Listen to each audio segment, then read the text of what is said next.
Hello learners, let us see the verb. What is verb? Why we need the verb? How many kinds of verb?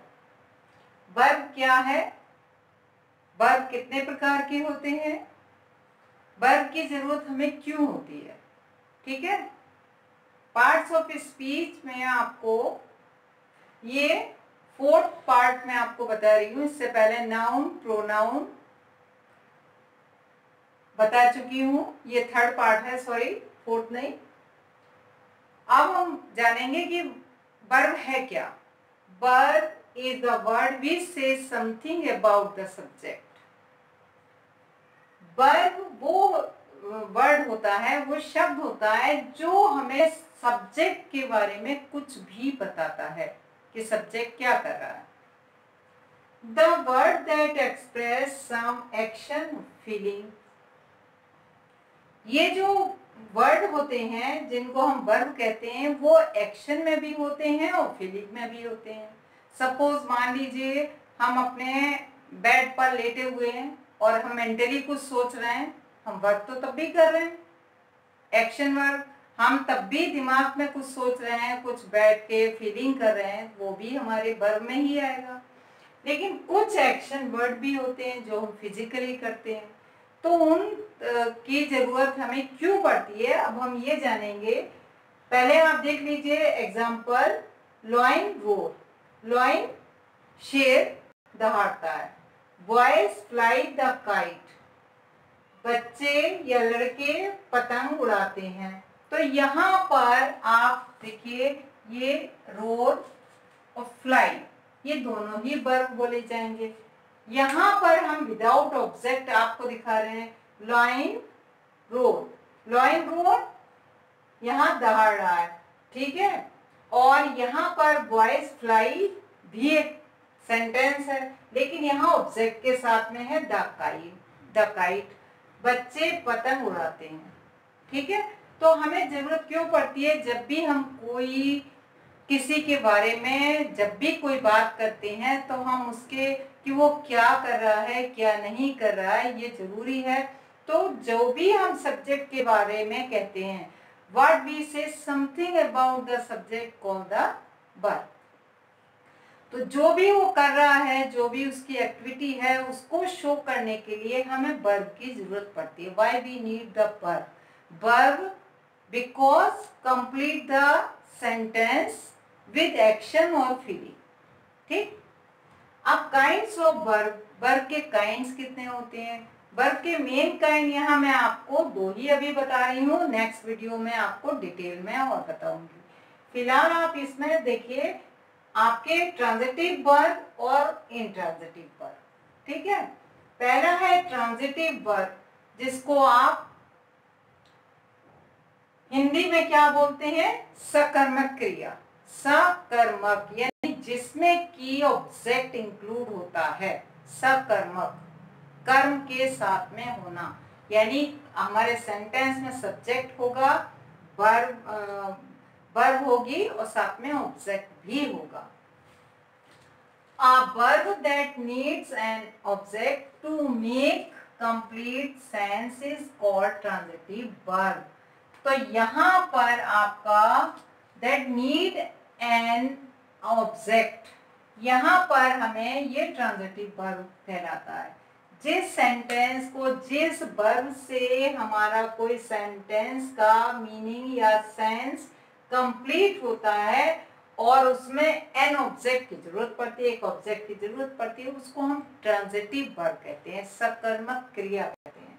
जैसे कि दीपक kicks the ball, यहाँ दीपक आपका subject है, ये आपका verb है और द बॉल आपका ऑब्जेक्ट है, ठीक है। लेकिन अगर हम इस ऑब्जेक्ट को गायब कर दें तो आपको सब्जेक्ट और वर्ब, तो ये आपका विदाउट ऑब्जेक्ट वाला हो जाएगा, तो हमारा क्लियर सेंस नहीं निकलेगा। दीपक kicks what, don't know.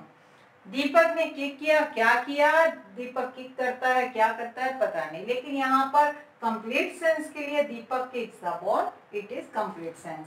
Driver stop the car, same thing here, driver is subject, stop is verb, the car is object. ठीक है, तो यहां पर भी अगर हम ड्राइवर स्टॉप कहते हैं, ड्राइवर रुका, पता नहीं क्या, द कार, ड्राइवर ने रोका, द क्या रोका, द कार, तो यहाँ कंप्लीट सेंस हो जाता है। तो जिसमें हमें एक ऑब्जेक्ट की जरूरत होती है, विदाउट ऑब्जेक्ट हमारा सेंस कंप्लीट नहीं होता है, मीनिंगफुल नहीं होता है, वो होता है transitive verb.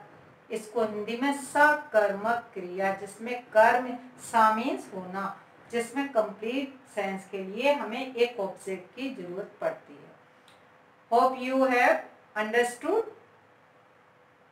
Intransitive verb part 2 में, या इसका दूसरा काइंड है इनट्रांजिटिव। आप जैसा कि इनट्रांजिटिव, इन माने नहीं, ट्रांजिटिव माने क्रिया, तो जिसमें सकर्मक क्रिया ना हो, इट मीन्स अकर्मक। सकर्मक हो अकर्मक, जिसमें क्रिया, जिसमें की ऑब्जेक्ट की जरूरत ही हमें नहीं होती है। The verb that makes complete sense by itself is called transitive, intransitive verb।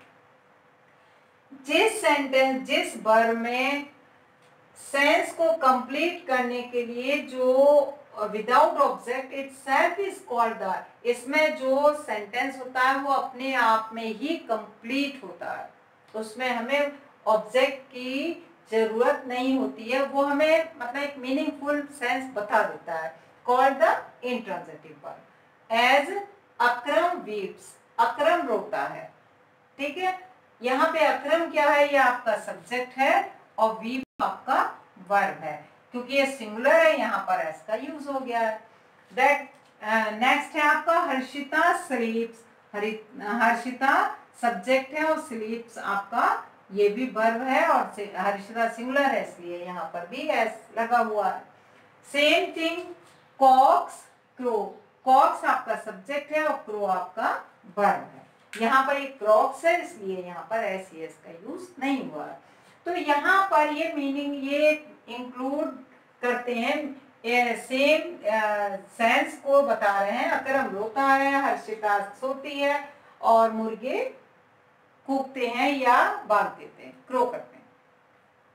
तो यहाँ मीनिंगफुल एक, इसका मतलब ये sense by itself is called, इसका मतलब इसी में क्लियर हो जाता है। ये ऐसा नहीं है कि इनकम्प्लीट हो, लेकिन यहाँ पर जो एक मीनिंगफुल सेंटेंस के लिए जरूरत पड़ती है तो हमें ऑब्जेक्ट चाहिए, तो हम इसको मानते हैं। तो ये भी मेरे ख्याल से आपको समझ में आ गया होगा। तीसरा है डाई ट्रांजिटिव वर्ब। अब ये तीसरा पार्ट जो है ये आपका ट्रांजिटिव का ही एक पार्ट है जो कि आपको इसमें मिला है, ditransitive verb. Transitive verb that takes two object is known as ditransitive verb. अब यहाँ पर है कि जो ऑब्जेक्ट कोई भी ट्रांजिटिव वर्ब हो, जो आपने अभी ऊपर देखी है, लेकिन यहाँ पर ऑब्जेक्ट एक ही है, लेकिन यहाँ पर डीप ट्रांजिटिव वर्ब में आपके दो ऑब्जेक्ट होते हैं। ठीक है, तो दो ऑब्जेक्ट के होने से हमारा जो सेंस है वो मीनिंगफुल तो बनता ही है, साथ में वो डायरेक्ट और इनडायरेक्ट स्पीच के अकॉर्डिंग या डायरेक्ट और इनडायरेक्ट ऑब्जेक्ट के रूप में भी हमें दिखाई देता है।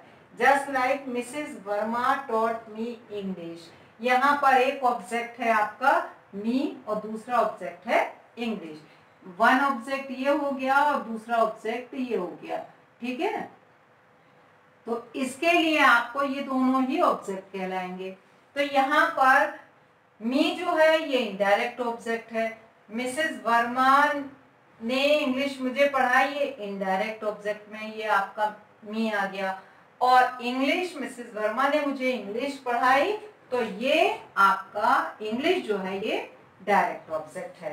तो मी आपका इनडायरेक्ट और इंग्लिश आपका डायरेक्ट ऑब्जेक्ट के रूप में हो गया है। बहुत से ऐसे सेंटेंसेस हैं, postman give me a letter, तो postman give me a letter, me and letter दोनों ही ऑब्जेक्ट हैं। Booking clerk give me a ticket, तो उसमें बुकिंग क्लर्क, टिकट और मी ये दोनों ही ऑब्जेक्ट हैं। ऐसे बहुत से सेंटेंस होते हैं जिसमें दो ऑब्जेक्ट होते हैं, एक डायरेक्ट ऑब्जेक्ट होता है, एक इनडायरेक्ट डायरेक्ट ऑब्जेक्ट होता है।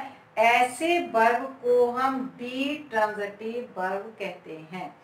ये आपको समझ में आ गए होंगे। आगे के पार्ट में जो नेक्स्ट पार्ट आपका बनाऊंगी मैं, उसका दूसरे वर्ब के दूसरे पार्ट में, उसमें जो रेस्ट ऑफ वर्ब के काइंड्स हैं उसको मैं अच्छे से एक्सप्लेन कर दूंगी। Hope you will be and you have understood all things and all details.